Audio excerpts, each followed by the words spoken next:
Xudo omadingizni berdi. Uchastkadan tashqari shunaqa chiroyli muzdekkina dacha qurib qo'ydingiz. Oilangiz bilan kelyapsiz, bola chaqalaringiz, ota-onangiz.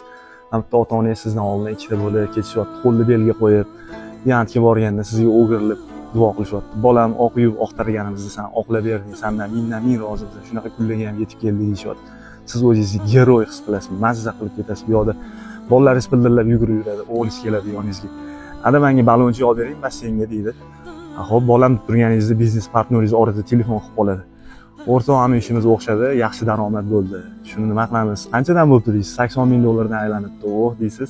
O'g'lingiz boshini silaysizda, o'g'lim ebil olasang shu basseynga senga bir olib plyus skuter olib beraman deysiz. Xursand bo'lib yana davom etasiz.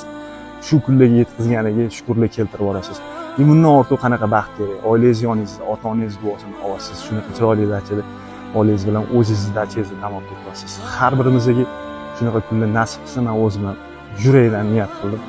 Keyin oxirida shu joyiga kelib manzarani ko'rib yaratganga shu kunlarga yetkazganiga alhamdulillah deb qo'yasiz.